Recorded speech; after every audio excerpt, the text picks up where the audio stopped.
अभी हम लोग ग्राम सेकुचक में मौजूद है। आप लोगों को पता होगा कि नीट का रिजल्ट जारी हो चुका है 4 तारीख करीब शाम 5 बजे।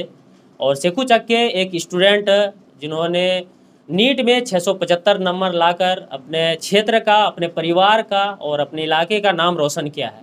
और अभी मैं यहीं पर मौजूद हूँ, हमारे साथ उनके गार्जियन हैं और सरोतिया पंचायत के मोहम्मद हबीब आलम जी, यहाँ पर मुखिया जी भी बैठे हुए हैं। और ये स्टूडेंट है, इनसे जानते हैं इस रिजल्ट को अचीव करने के लिए क्या क्या कठिनाइयाँ हुई, क्या परेशानियाँ हुई। आइए सारी चीज़ इनसे पहले जानते हैं। सबसे पहले तो आपको बहुत बहुत बधाई हो कि आपने फर्स्ट अटैम्प्ट में इतना सारे नंबर लाए, बहुत अच्छे नंबर से क्वालिफाई किए हैं।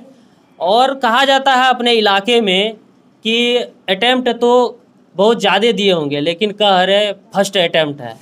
तो क्या कहना चाहेंगे आप? सबसे पहले आप अपना इंट्रोडक्शन दे दीजिए। मेरा नाम मोहम्मद नदीम नवाज़ है। मेरा पिताजी का नाम मोहम्मद फ़खरे आलम। मेरा उम्र लगभग 18 साल है और मैंने 10 संत थॉमस स्कूल से किया था, एचएससी मीडियम, 12 झारखंड बोर्ड से। और मैंने 11-12 दोनों विद्यापीठ कोटा प्योर ऑफलाइन से पढ़ा। और मैंने 12th के साथ साथ नीट निकाल लिया। 12th भी दिया, बोर्ड भी, और नीट फर्स्ट अटेम्प्ट में भी निकाल लिया। इतना नंबर लाए हैं आप, 675 और फर्स्ट अटैम्प्ट। मैंने बीच में कहा कि कई आदमी का कहना है और इलाके में बहुत आदमी कहते हैं कि हो सकता है कि बहुत अटैम्प्ट दिए होंगे, लेकिन हम लोगों को जानकारी नहीं, लेकिन ये छुपा रहे। तो आप क्या कहना चाहेंगे, ये फर्स्ट अटैम्प्ट था या फिर और भी दे चुके थे पहले? नहीं, ये तो फर्स्ट अटैम्प्ट था, 12th के साथ साथ था। मैंने 2024 में 12th दिया साथ में, और नीट भी मैंने 2024 में दिया साथ में। ये मेरा फर्स्ट अटैम्प्ट था। फर्स्ट अटैम्प्ट में 675 नंबर लाए, एमबीबीएस सीट तो मिल ही जाएगा आपको। क्या फील कर रहे हैं आप? वैसे तो अच्छा लग रहा है, फर्स्ट अटैम्प्ट में हो गया, अल्लाह ताला का शुक्र है। ज़्यादा ड्रॉप नहीं लेना पड़ा, साथ में मेहनत किए। यही था, कुछ अलग करना है। सब तो निकालते 2 ड्रॉप में, 3 ड्रॉप में, फर्स्ट में निकालना है, यही था बस माइंडसेट, और कुछ नहीं। अब जो आप कह रहे हैं कि 12th के साथ साथ में तैयारी किए और फर्स्ट अटैम्प्ट में आपका निकल गया, सैकड़ों स्टूडेंट अपने इलाके में जो तैयारी कर रहे हैं उसके लिए क्या कहना चाहेंगे? क्योंकि आप खुद जीता जागता आप एग्जाम्पल बन चुके हैं अपने इलाके में। कहते हैं ना कि पहले तो बोर्ड देख लेना चाहिए, उसके बाद ही नीट। तो आप क्या कहना चाहेंगे? आप तो तैयारी कर चुके हैं, क्वालिफाई भी कर गए हैं। क्या दोनों चीज़ पॉसिबल है साथ साथ में करने से? दोनों, हाँ, आराम से पॉसिबल है। दोनों का सेम पढ़ाई है, कोई दिक्कत नहीं है। ये है कि नीट में एमसीक्यू बेस्ड क्वेश्चन आते हैं, तो क्वेश्चन प्रैक्टिस ज़्यादा करना पड़ता है।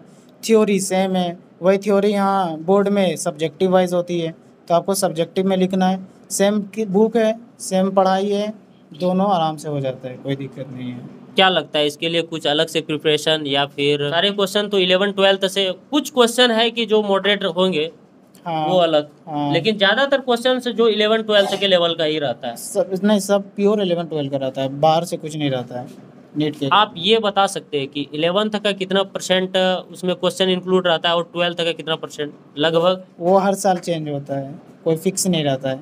कभी 11 ज़्यादा आता है, 12th कम, कभी 12 ज़्यादा आता है, 11th का। ये सब एनटीए वाले पे डिपेंड करता है, ये सब प्रिडिक्ट नहीं कर सकते हैं। तो दोनों का कहना है कि दोनों को ठीक से प्रिपेयर कर लेना चाहिए, क्योंकि दोनों से ही क्वेश्चन आती है। तो इक्वल, लगभग इक्वल मेजोरिटी रहती है दोनों की। कभी कभार ऐसा होता है थोड़ा कि ऊपर आगे नीचे होते पीछे। हैं, हाँ। तो अब तो आप डॉक्टर बन जाइएगा, क्या ख्याल है आपका? कौन से डॉक्टर बनना चाहते हैं? वैसे तो अभी कोई एम नहीं है, वो तो कॉलेज जाने के बाद ही है, लेकिन सोच है या कार्डियोलॉजिस्ट या फिर न्यूरो सर्जन बनना। अपने समाज के लिए क्या कीजिएगा? डॉक्टर तो बन जाएंगे आप। ज़रूर सेवा करना है अपने समाज की, जैसे पिताजी बोल रहे थे, अभी बोलेंगे, तो ये समाज का तो सेवा करना है। आप डॉक्टर बन गए तो जरूर। सबसे फर्स्ट आप 12th की तैयारी कहाँ से किए, और नीट की तैयारी के लिए तो आपके पास कितना एक्स्ट्रा टाइम था, जो कि साथ में आप कह रहे हैं कि साथ में कर रहे थे, 11th 12th के साथ साथ में नीट की तैयारी कर रहे थे। तो नीट का भी कुछ अलग से कर रहे थे क्या, या फिर 11-12 का जो टाइमिंग होता है 2 साल, उसी के जस्ट बाद नीट का एग्ज़ाम दिया, या उसके लिए अलग से टाइम निकाल करके भी कुछ तैयारी किए थे? तैयारी तो मैंने नीट का ही किया है, बोर्ड का कुछ तैयारी नहीं की है। तैयारी पूरा 2 साल नीट का ही किए, बोर्ड तो जो बोर्ड पढ़े तो अपने निकल गया। बोर्ड तो अपने निकल गया था। मेन फोकस नीट पे था, बोर्ड में बस पास होना था। शुक्र है 89.4% आ गया 12th बोर्ड में। 12th में। हाँ, और नीट में साथ में निकल गया, और बोर्ड के बाद 2 महीना लगभग बच भी गया, बीच में रमज़ान भी आ गया था। तो टाइम तो 2 साल मैंने नीट में ही दिया है। 12th में किस मीडियम से थे आप? झारखंड मीडियम से, झारखंड बोर्ड से। English medium. English medium. इसमें मैटर करता है क्या इंग्लिश मीडियम? आप तो वहाँ रहे होंगे, कोटा में रहे, कोटा में रह के तैयारी के किस कोचिंग संस्था से? मैं फिजिक्स वाला से किया था। फिजिक्स वाला जो है अभी काफ़ी प्रचलित भी है, और सुनने में आ रहा है कि बहुत ज़्यादा स्टूडेंट है वहाँ से इस बार भी क्वालिफाई किए हैं। तो आपके ग्रुप में से आप अकेले हैं या फिर और भी कोई? से ग्रुप में तो अकेले ही है, और साथ में थे, कुछ कम नंबर रह गए तो वो नहीं हो इस पाए। इलाके का, अपने क्षेत्र की बात करें तो अपने क्षेत्र का कितना स्टूडेंट थे आपके साथ में? आप अकेले या फिर और भी कोई साथ में? कुछ दोस्त थे जो साथ में 10th किए थे, बाकी तो वो मुझे नहीं मालूम, और कहीं गए होंगे लेकिन मुझे नहीं मालूम। चलिए, 10th की बात तो आप बाहर गए, कोटा चले गए 10th के जस्ट बाद। तो 10th का क्या प्रिपरेशन रहा, कहाँ से तैयारी किए थे 10th में? बहुत ऐसा ख्याल आता है स्टूडेंट का कि कहीं बाहर पढ़े होंगे, कहीं बड़े बड़े स्कूल में पढ़े होंगे, तभी ऐसा कुछ है क्या? या फिर गाँव घर में पढ़ने के बाद भी आप वहाँ तक जा सकते हैं? क्योंकि अब अवेलेबल है आपके पास मोबाइल, सारे डिवाइस आपके पास अवेलेबल है, और फिजिक्स वाला रहे या एलएन रहे या कोई और कोचिंग सेंटर रहे, वो सारे चीज़ ऑनलाइन हो चुका है। तो कहीं ना कहीं यहाँ से भी फ़ायदा मिल सकता है। क्या लगता है आपको, वहाँ जाने से सिर्फ फ़ायदा, जिसके पास पैसा कम है, जिसका गार्जियन उतना एफर्ट नहीं कर पाते हैं, तो क्या लगता है यहाँ से भी हो सकता है? हाँ, बिल्कुल हो सकता है। फिजिक्स वाला का ऑनलाइन कोर्स भी है, सस्ता भी है पूरा साल का, और उससे बहुत बच्चे निकलते हैं, बहुत अच्छी पढ़ाई होती है उससे। मैं भी कुछ पढ़ा था ऑनलाइन भी, ऑफलाइन के साथ साथ। तो फ़ायदा है, जिसको निकालना है वो घर बैठे भी निकाल सकता है, बाहर भी निकाल सकता है, बस निकालने वाला पे डिपेंड करता है। अब आपसे एक और सवाल करना चाह रहे हैं कि अपने इलाके का बहुत सारे स्टूडेंट्स हैं, बच्चे बच्चियाँ हैं, वो भी तैयारी करना चाहेंगे, उसके लिए कुछ कहना चाहेंगे? क्योंकि वो अपने आप को प्रिपेयर नहीं कर पाते, खास करके उसके अंदर में वो डर पैदा होता है कि इंडिया का टफेस्ट एग्ज़ाम है, नीट है, बीपीएससी यूपीएससी जो भी स्टेट पीएससी है, उन सब चीज़ों को लेकर अपने आप को प्रिपेयर नहीं कर पाते। हालांकि वो चाहे तो कर सकते हैं। आपने सोचा था कि मैं ऐसा कुछ कर पाऊंगा भविष्य में? सोचा तो था कर लेंगे, ये नहीं सोचा था फर्स्ट में ही हो जाएगा, लेकिन सोचे थे कर तो हिम्मत जरूर, बनाए रखे थे। हिम्मत बनाए रखे, लेकिन ये तो सोचे थे करके ही छोड़ेंगे। एक बार में नहीं, दूसरी बार में, तीसरी बार में, लेकिन करके ही छोड़ेंगे। लेकिन आप तो फर्स्ट अटेम्प्ट में निकाल तो लिए। अल्लाह ताला का शुक्र है, फर्स्ट अटेम्प्ट में ही निकल गया। अब इसके बाद जो आप कहना चाहेंगे और स्टूडेंट्स हैं कुछ मोटिवेट करना चाहेंगे, वो भी तैयारी कर रहे हैं कहीं ना कहीं, मैं कह रहा हूँ कि अपने गांव क्षेत्र में, क्योंकि आप भी एक गांव से हैं, और इस गांव में भी हो सकता है ढेरों स्टूडेंट होंगे, कई स्टूडेंट ऐसा होंगे जिनके पास पैसा नहीं होगा, और कई स्टूडेंट ऐसे होंगे जिसका माँ बाप सक्षम नहीं है, वो किसी तरह पढ़ा रहे, वो भी चाह रहे कि नीट की तैयारी करें, वो भी चाह रहे बीपीएससी, जेपीएससी, स्टेट पीएससी, जहाँ से भी हो वो करना चाह रहे। अभी तो ऑनलाइन भी बहुत सुविधा हो गई है, तो घर बैठे भी आप कर सकते हैं। तो सोचने से फ़ायदा है, करने फिर जाइए। सोच जितना सोचते रहेंगे भी टाइम और खाते रहेगा। सोचने से बढ़िया है आप करने पे अड़ जाइए, हो जाएगा। एक डिफरेंस आप बता दीजिए, ऑनलाइन और ऑफलाइन में कोई फ़र्क आपको दिखा कि आप वहाँ रह करके तैयारी किए हैं और बाकी जो एफर्ट नहीं कर पा रहे हैं वो घर से तैयारी कर रहे हैं? क्या लगता है आपको कि ऑनलाइन बेटर है या फिर ऑफलाइन? दोनों बेटर है, डिपेंड करता है आपका बेस कैसा है। आपका अगर बेस मजबूत है तो ऑनलाइन आपके लिए सूट करेगा, आपको सब बेसिक सब चीज़ आता है, तो आपको बस कंटेंट चाहिए तो ऑनलाइन ठीक है। आपका बेस अगर कमज़ोर है थोड़ा ठीक है, तो वहाँ ऑफलाइन ठीक है, क्योंकि वहाँ टीचर्स के साथ सामने से इंटरेक्ट होता है, डाउट सब, तो उसमें आपका थोड़ा सुविधा होती है। लेकिन आपका बेस अगर मजबूत है, सब चीज़ आपको आता है नॉर्मल, आगे का आपको पढ़ने के लिए फिर उतना इंटरेक्ट की ज़रूरत नहीं है, ऑनलाइन आपके लिए काफ़ी है। बहुत छात्रों का ये सवाल रहता है कि मैं तो ऑनलाइन पढ़ रहा हूँ, वहाँ जाते तो कुछ अलग देखने को मिलता, ऐसा कुछ है कुछ डिफरेंट वहाँ पढ़ाई और जो ऑनलाइन पढ़ाई हो रही है, दोनों में कुछ डिफरेंस है क्या? जो आप तो वहाँ पढ़ रहे थे, कुछ अलग दिखा आपको? कुछ अलग नहीं दिखा, मुझे तो लगता है ऑनलाइन ही ज़्यादा बेटर है। जो बोलते हैं ये सब एक्सक्यूज़ है, कुछ ये सब बहाना है, ये सब कुछ नहीं है। कर सकते हैं यहाँ से भी। हाँ, आराम से कर सकते और हैं। फिजिक्स वाला का तो वैसे भी बहुत वैसे कम फी है ऑनलाइन में। ऑनलाइन में बेस्ट सब टीचर है, बढ़िया सब टीचर है, सक्सेसफुल सब टीचर है। अब अंतिम सवाल करते हैं आपसे कि एक डॉक्टर बनने के बाद अभी अपने इलाके में खास करके देखा जाए तो ज़्यादातर करप्शन डॉक्टर में ही है।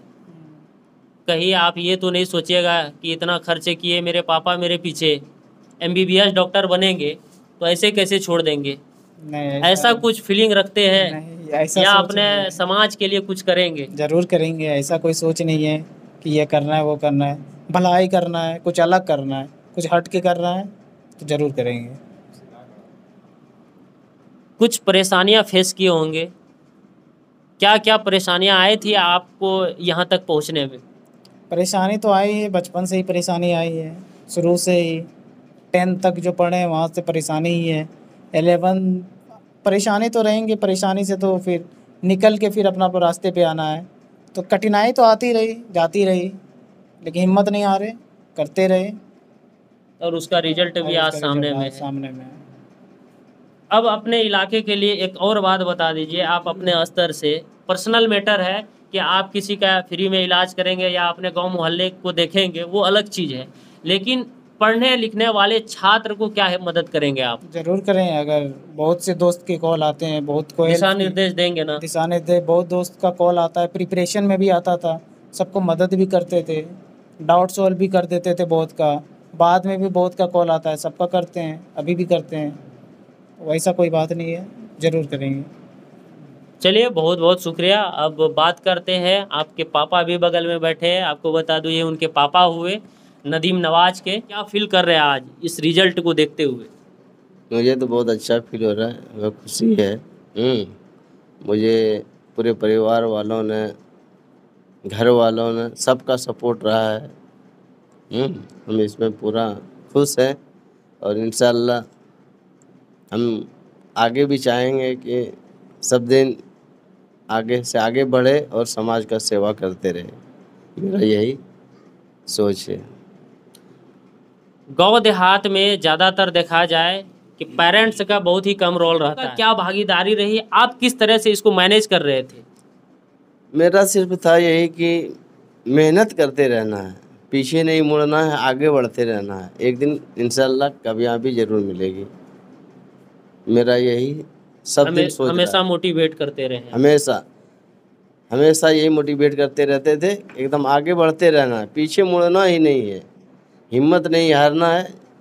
इंशाल्लाह अल्लाह ताला कामयाबी ज़रूर दिलाएगी। कभी इनके साथ ऐसा कुछ हुआ है कि नंबर कम आ गया हो, जो ये डिप्रेशन में चले गए, नहीं मेरा कम नंबर आया, पढ़ाई छोड़ देना, पढ़ाई नहीं करना, ऐसा कुछ हुआ था इनके लाइफ में कभी भी किसी भी क्लास में? नहीं, वो तो बचपन से ही रहा था। क्लास में जब संत थॉमस में पढ़ता था ना, नंबर इसका जो है ना स्कोर कम आता था और सब साथी का ज़्यादा आता था। लेकिन हमने जो है ना सब दिन इसको कहा कि तुम्हारा नंबर बोर्ड में अच्छा आएगा। यहाँ तो वो लोग ला रहा है, लेकिन बोर्ड में जो है ना वहाँ सहयोग करने वाला जिसका जो जेन्युइन है, जिसको जो क्वालिटी है, वो खुद ब खुद आना ही है। और वही हुआ, आखिर में जो है ना रिजल्ट आया, सब पीछे हो गया, ये आगे निकल गया। बिल्कुल, आप हर कदम पर इनको मोटिवेट किए। जी, हर कदम पे। आप ऐसे गार्जियन के लिए क्या मैसेज देना चाहेंगे कि होता है ना कि अपने गांव घर में कि गार्जियन ज़्यादातर डिमोटिवेट हो जाते हैं। फर्स्ट तो गार्जियन को ही चाहिए, जो उनके फैमिली माता पिता है, उनको चाहिए कि मोटिवेट करें। आपके अकॉर्डिंग क्या लगता है, मोटिवेट ज़रूरी है कि नहीं है? मोटिवेट बच्चों के पीछे बहुत ज़रूरी है, बहुत मायने रखता है। बच्चों के पीछे हमेशा जो है ना ध्यान गार्जियन का रहना चाहिए, क्या कर रहा है, कैसे कर रहा है, किस तरह करना चाहिए। इसलिए बचपन वो बचपना रहता है, खेल कूद में ज़्यादा ध्यान लगाता है, पढ़ाई में कम। उसको जो है ना दिशा निर्देश देना चाहिए गार्जियन को ही। गार्जियन अगर सही से खरा उतरेगा, बच्चे पीछे नहीं हारेंगे और वो बच्चे कामयाब होंगे। बच्चा जो है ना बचपना होता है, सब दिन बच्चा का आदत ही होता है खेल कूद का ज़्यादा ध्यान।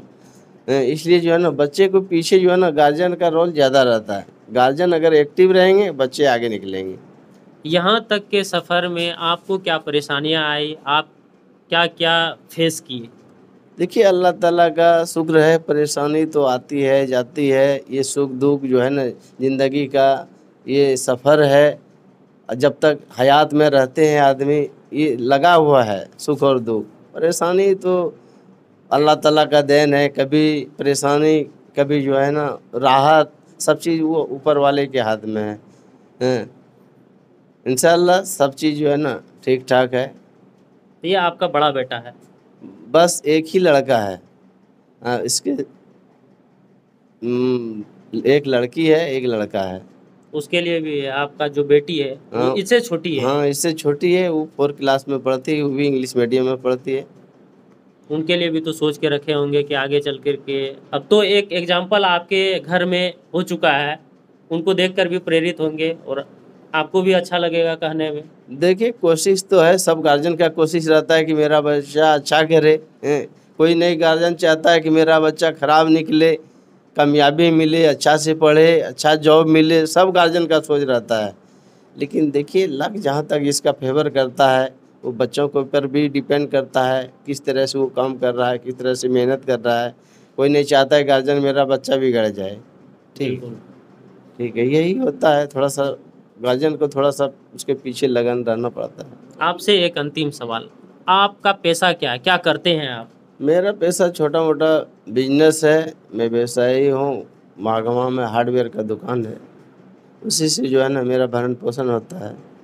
अल्लाह ताला का शुक्र है, उससे मेंटेनेंस हो जाता है। चलिए बहुत बहुत शुक्रिया। आप तो आपका खुशी चेहरे पे दिख रहा है, क्योंकि फर्स्ट अटैम्प्ट में क्या है, ये बहुत बड़ी उपलब्धि है। और ख़ास करके आप गांव देहात में रह करके भी पढ़ाए, सारी चीज़ को मैनेज किए, फेस किए, जो भी हुआ। खैर माता पिता से ज़्यादा इस चीज़ को कोई नहीं जानता है कि क्या फेस किए, क्योंकि सारी मैनेजमेंट तो आप ही को करना होता था और वो किए, और इससे बेहतर कोई नहीं जान सकता है। नदीम नवाज के चाचा जी भी है, आइए उनसे भी जानते हैं। आखिर नंबर लाए भाई, और नीट जैसे एग्ज़ाम में। सबसे पहले आप अपना नाम बताइए। मोहम्मद शरीफ आलम। इधर आइए। आपका भतीजा नीट में क्वालिफाई किए हैं और बहुत ही अच्छे नंबर लाए फर्स्ट अटेम्प्ट में, कैसा लग रहा है आपको? बहुत अच्छा लग रहा है, खुशी है और धन्यवाद देते हैं बच्चे को कि और अच्छे मुकाम पे जाए। बिल्कुल, अब तो वो डॉक्टर बन जाएंगे इंशाल्लाह अपने समाज में कुछ करेंगे ना? इंशाल्लाह ज़रूर करेंगे। आपके स्तर से क्या रहेगा, कितना मदद कीजिएगा? मेरे स्तर से रहेगा पूरा गांव समाज का जितना भी मतलब परेशान हाल में रोगी रहेंगे अच्छे सलाह दिलाएंगे। फ्री में इलाज नहीं करवाइएगा? ज़रूर कराएंगे फ्री में इलाज। डॉक्टर तो वो रहेंगे, तो आखिर उनको बोलिएगा ना कि हाँ अपने मोहल्ले का है, अपने समाज का है, देख लीजिए कंसेशन हो रहा है तो। ज़रूर कराएंगे, कंसेशन कराएंगे, अच्छा सलाह दिलाएंगे। कम से कम फी भर तो माफ़ कीजिएगा ही। ज़रूर ज़रूर।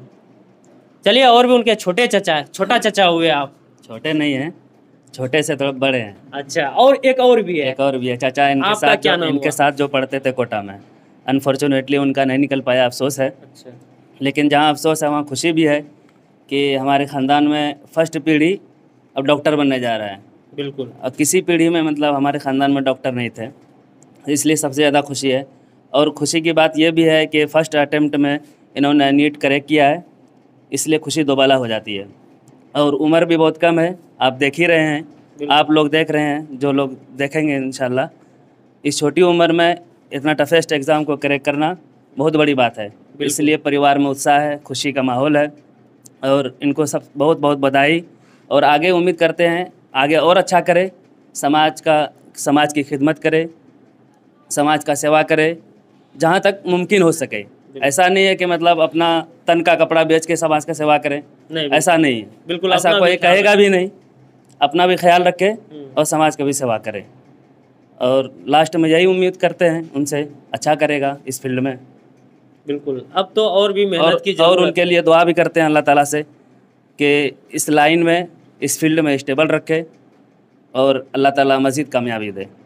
आपके घर में और भी कह रहे थे बच्चे हैं, आप लोग बस लगे रहिए, कहीं ना कहीं ये तो आप लोग फेस कर ही लिए कि ज़्यादातर जो मोटिवेशन मिलती है वो फैमिली से ही, वो अपने परिवार से ही मिलता है। जी जी, क्योंकि जब एक लड़का किसी लाइन में निकल जाता है तो रास्ता एक्चुअली होता क्या है, लोग किसी रास्ते पे चलना चाहते हैं तो उस रास्ते की कठिनाई मालूम नहीं होती है या उस रास्ते की सरलता मालूम नहीं होती है।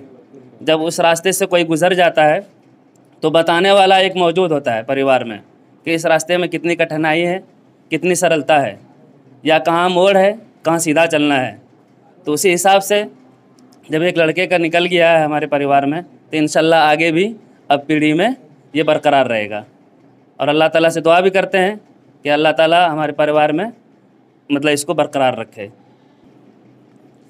अच्छा, आप ये बताइए, आप क्या करते हैं?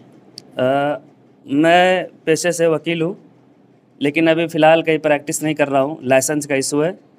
इंशाल्लाह लाइसेंस आ जाने के बाद मैंने अप्लाई किया हुआ है रांची बार काउंसिल में।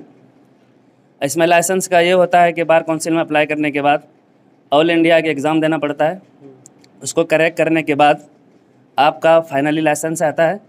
उसके बाद आप लिटिगेशन के लिए मतलब एलिजिबल हो जाते हैं, वरना तो कोर्ट आप ऐसे भी जा सकते हैं। मतलब आपका लॉ कंप्लीट हो गया, आप कोर्ट में अपीयर हो सकते हैं, लेकिन आप बहसों मुबाहसा में जज के सामने अपीयर नहीं हो सकते हैं। बिल्कुल, क्योंकि इसलिए आपके पास लाइसेंस नहीं है। इसलिए मैं अभी नहीं जा रहा हूँ कि मेरे पास लाइसेंस नहीं है। इंशाल्लाह बहुत जल्द 1 महीने के अंदर अंदर में मेरा लाइसेंस आ जाएगा। उसके बाद मैं गोड्डा सिविल कोर्ट में बैठूँगा इंशाल्लाह।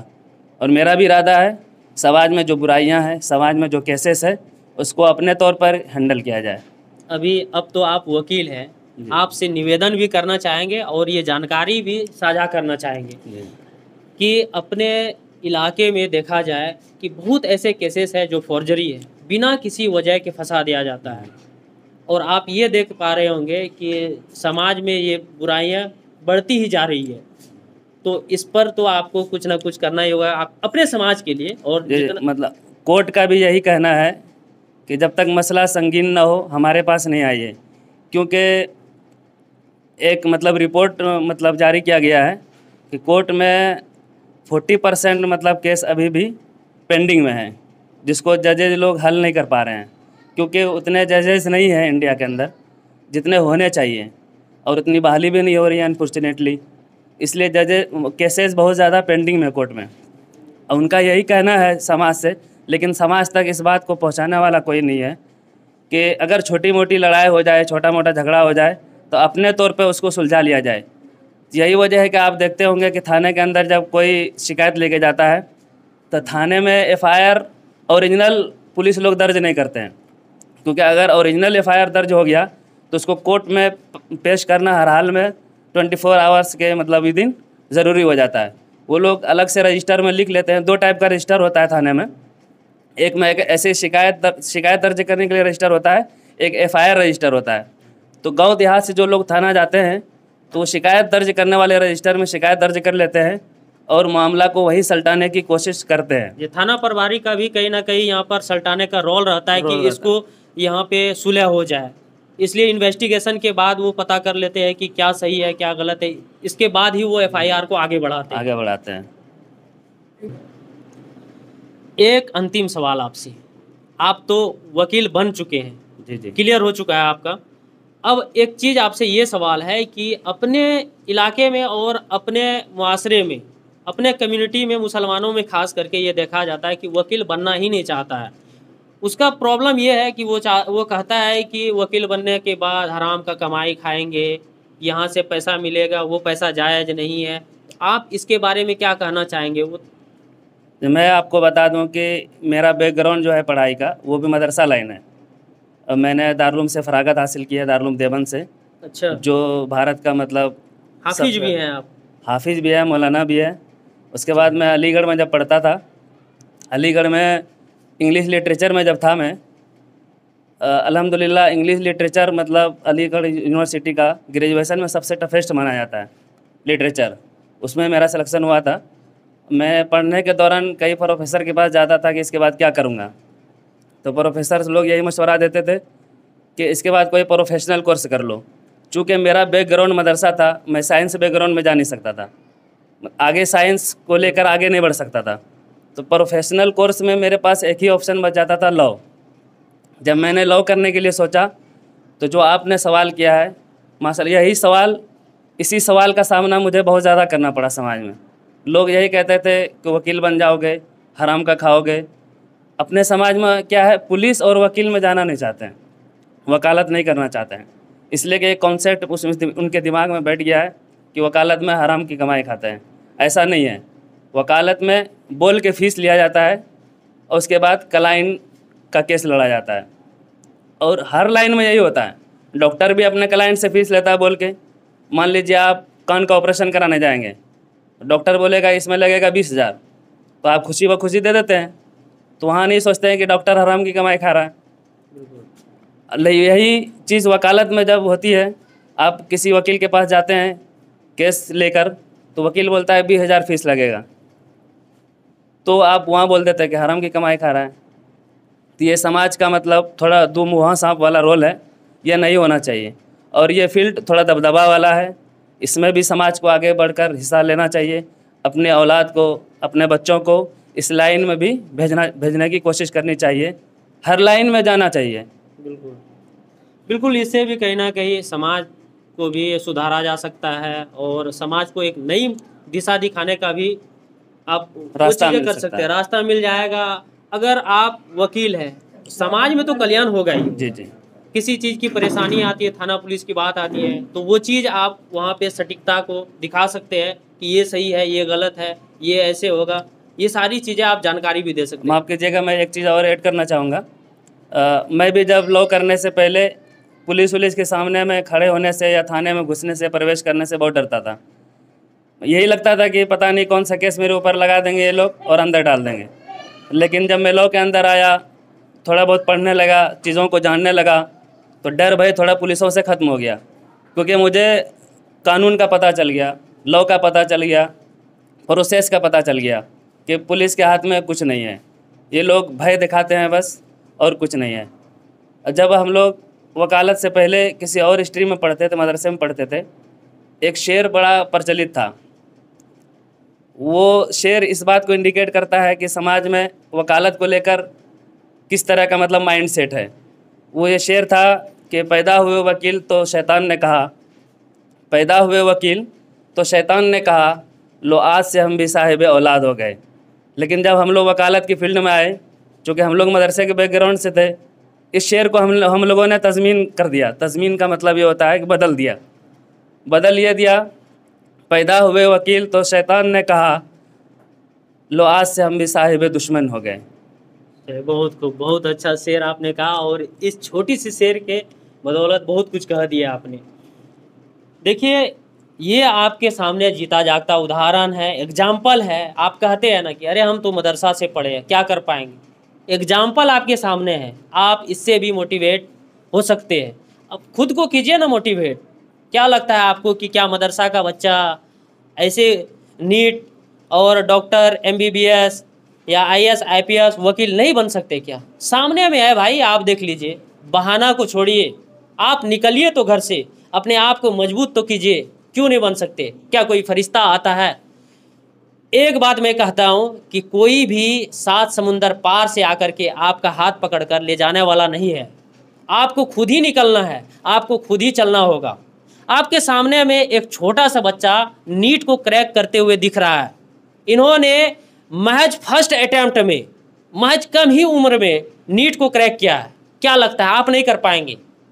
आप अपने अंदर के पोटेंशियल को बाहर कीजिए, अपने आप को उस फील्ड में उतारिए, आप भी हर चीज़ कर सकते हैं। चलिए, बहुत लंबी चौड़ी बात हो गई, अब यहीं पर ख़त्म करते हैं। कभी फिर मुलाकात होगी तो बातें होगी। बहुत बहुत शुक्रिया आपका कि आप आए, हम लोगों को दिखाया ताकि समाज में एक मैसेज जाए, और जो पेरेंट्स अपने औलाद को पढ़ाना चाहते हैं उनके मन में भी प्रेरणा जागे। इसलिए आपको बहुत बहुत। नदीम नवाज के दादाजी भी हैं, उनसे भी कुछ बात करते हैं। आखिर वो भी दादाजी है, उनके दिलों में भी ज़रूर खुशी होगी और सोचते होंगे। चलिए उनसे भी जानते हैं क्या सोचते हैं। आपका जो पोता है नीट में क्वालिफाई किए हैं, और इंडिया का टफेस्ट एग्ज़ाम में से एक नीट है, और फर्स्ट अटेम्प्ट में आपका पोता जो है वो पास कर गए हैं। कैसा लग रहा है दादा आपको? मुझे बहुत खुशी हो रही है, लेकिन इनके पढ़ाने लिखाने में मैंने बहुत सा किया, कोशिश किया, इनके पप्पा जो हैं सोने में बहुत माहिर थे। पहले सुन सुन के कहानी कह रहा हूँ। हमको रात दिन फिक्र लगा रहता था कि ये लोग तो सोता ही है, साथ साथ बच्चा भी बर्बाद हो जाएगा हमारा। तो कोशिश किया कि इसको कहीं बाहर भेज दिया जाए, गांव घर में नहीं रखेंगे। इन लोगों ने कोशिश भी किया और वहाँ सेंट थॉमस में एडमिशन कराया। अब तो इनका ड्यूटी हो गया कि बच्चे को पहुँचाना है, सोना इनके लिए आराम हो गया। सबसे फर्स्ट एटम मैंने यही लिया कि इनको नींद से कैसे जगाया जाए, कि बच्चे को वहाँ तक पहुँचाए। और जब मान एडमिशन हो गया 2 बच्चे का, तब तो इनका नींद हराम हो गया। अब तो उनको गाड़ी पकड़वाना है या पहुँचाना है घंटी पर, तब तो इनका मतलब कि ड्यूटी चलते रहा। और उसी का कामयाबी यह है, आज हम कामयाब हैं। और मैंने बच्चा कामयाब क्या, हम कामयाब हुए। बिल्कुल, आप जिस मकसद से पढ़ा रहे थे अपने बच्चों को, हाँ। वो अपने मकसद में कामयाब हो गया, तो आप भी अपने मकसद में कामयाब हो। सब में कामयाब हो गए। और मुझे दिल में यह लगा रहता था कि साला सबकी मदद कर रहे हैं, गांव में, समाज में, बाहर में भी, और मेरे घर में भी ऐसा कुछ नहीं हो रहा है। तो अब खुशी इस बात की हो गई कि मेरे घर में भी हो गया। अल्लाह ताला बहुत बड़ा मेहरबान है, देखने वाला है। आज उसी से खुशी में तो हम चूर हैं। और अब तो और इससे और इससे बड़ी खुशी होती है अगर दोनों बच्चा एक साथ निकल जाता तो और खुश होते हम। उनको भी मोटिवेट करते रहिए, हो सकता है कि इंशाअल्लाह। वो भी निकल जाए। एक अटेम्प्ट में नहीं हुआ तो क्या हुआ, नेक्स्ट मैं- अटेम्प्ट में निकलेंगे। कल खबर आई थी जमनी कोला में एक आदमी ने 7 बार दिया, अभी 7वें बार में वो कामयाब हुआ है। तो वैसे हिम्मत तो नहीं आ रहे हैं, जब तक चलेगा चलता रहेगा इंशाल्लाह। चलिए, हमारे साथ सरोतिया पंचायत के मुखिया मोहम्मद हबीब आलम जी भी हमारे साथ हैं। आइए इनसे भी बात करते हैं, क्योंकि इनके ही पंचायत के, इनके ही परिवार के नदीम नवाज है, और इनसे भी जानते हैं क्या फील कर रहे हैं। मुखिया जी, आपके परिवार से हैं और आप तो एक पंचायत के जिम्मेदार आदमी हैं, मुखिया है, क्या फील कर रहे हैं? फर्स्ट अटेम्प्ट में ये बच्चा नीट क्वालिफाई कर गए। आप देख सकते हैं कि उम्र तो बहुत कम है, और इस उम्र में नीट जैसा एग्ज़ाम को क्वालिफाई करना ये बहुत बड़ी उपलब्धि है। आप क्या फील कर रहे हैं? देखिए, सबसे पहले मैं इनको बहुत बहुत धन्यवाद देना चाहूँगा। ये मेरा भतीजा है, और जैसे कि अभी आप लोग जान रहे थे इसके बारे में कि इन्होंने पहले ही अटेम्प्ट में नीट क्वालिफाई किया है। और इसको संवारने में सबसे पहले इनके घर वालों की कड़ी मेहनत रही, क्योंकि ये गांव में रहते हैं और जहां ये पढ़ाई करते थे नर्सरी टू 10th का, वो 8-9 किलोमीटर गांव से दूरी में है।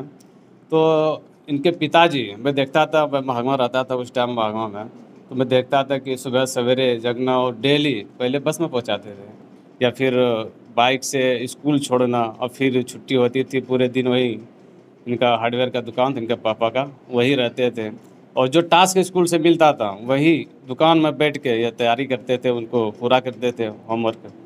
तो मुझे बहुत खुशी है कि मेरे परिवार में मेरा भतीजा ये अब डॉक्टर बनने जा रहे हैं, तो मुझे बहुत खुशी है, हद से ज़्यादा खुशी है। और मैं चाहूँगा कि अपने पंचायत में जितने भी तैयारी कर रहे हैं नीट का, और पंचायत भवन में अभी कुछ नया एक आया है, मतलब लाइब्रेरी।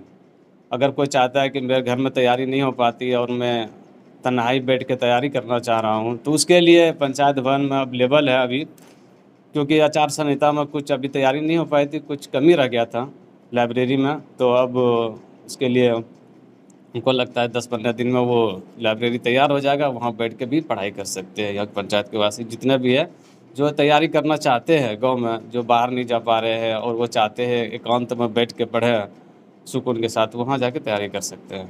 ये बिल्कुल, ये तो बहुत खुशी की बात है। आप तो नौजवान हैं और ये जिम्मेदारी के साथ आप ये डिसाइड किए हैं कि अपने पंचायत में भी लाइब्रेरी हो, और वो काम चल रहा है जी जी, कि पूरा हो गया है? नहीं पूरा चल रहा है काम। मतलब ये समझिए कि अब लास्ट ही है, मतलब पहुंच गया है मकाम तक, अब सेटिंग कर रहा है, और फिर उसके बाद आप आइए और वहाँ तैयारी कीजिए। बिल्कुल, ये मुखिया जी का संदेश है कि अपने पंचायत में इन्होंने, अपने पंचायत में ही तो करेंगे, क्योंकि ये पंचायत के मालिक हुए मुखिया जी हैं और नौजवान है। आप देख सकते हैं स्क्रीन में बैठे हुए, जो नहीं पहचानते हैं, युवा है अभी।